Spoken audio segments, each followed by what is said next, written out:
கோரமான போர். Ukraine, Russia ஆகிய இரு நாடுகளுக்கு இடையே நடைபெற்ற போரில் 70 முதல் 80,000 உக்ரைன் வீரர்கள் படுகொலை, அதாவது உயிர் இழந்ததாக சொல்லப்படுகிறது. உலகம் கண்டிராத பேரழிவு. 2ஆம் உலகப் போருக்கு பின் ஐரோப்பா கண்டிராத மிக கொடிய போராக கருதப்படும் உக்ரைன் ரஷ்யா போர் 1000வது நாளை எட்டியுள்ளது. போர் துவங்கியது முதல் இன்று வரை 12 லட்சத்துக்கும் அதிகமான மக்கள் கடுமையாக பாதிக்கப்பட்டுள்ளனர். இதில் மரணங்கள் மற்றும் காயம் அடைந்தவர்களின் எண்ணிக்கை அடக்கம்.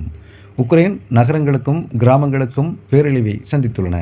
தரவுகளின்படி 70 முதல் 80,000 உக்ரைன் வீரர்கள் கொல்லப்பட்டுள்ளதாகவும் 3 முதல் 4 லட்சம் வீரர்கள் படுகாயம் அடைந்துள்ளதாகவும் தெரிவிக்கப்பட்டுள்ளது. மேற்கத்திய உளவுத்துறையில் இருந்து இறந்த வீரர்கள் எண்ணிக்கை 1 முதல் 2 லட்சம் என கூறப்படுகிறது.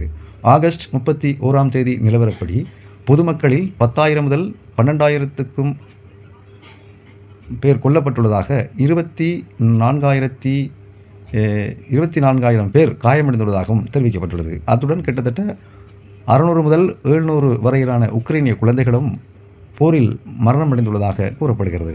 ரஷ்யா பெரும் இழப்பை சந்தித்துள்ளது.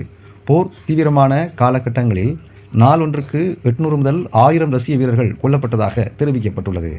உக்ரைனுக்குள் 40 லட்சத்துக்கும் அதிகமானோர் இடம்பெயர்ந்துள்ளனர். இந்த நிலையில் 60 முதல் 70 லட்சத்துக்கும் அதிகமானோர் வெளிநாடுகளுக்கு தப்பியுள்ளனர். யுத்தம் தொடங்குவதற்கு முன்பு உக்ரைனில் இருந்த பிறப்பு வீதம் 3இல் 1 பங்காக குறைந்துள்ளது. ரஷ்யா இப்போது உக்ரைனில் 5இல் 1 பகுதியை ஆக்கிரமித்துள்ளதாக தெரிவிக்கப்பட்டுள்ளது. போரால் உக்ரைன் பொருளாதாரம் பலத்த சேதமடைந்துள்ளது.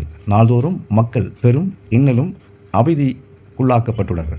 மிகவும் சோகத்தை அளிக்கக்கூடிய விடயமாகவே இது கருதப்படுகிறது.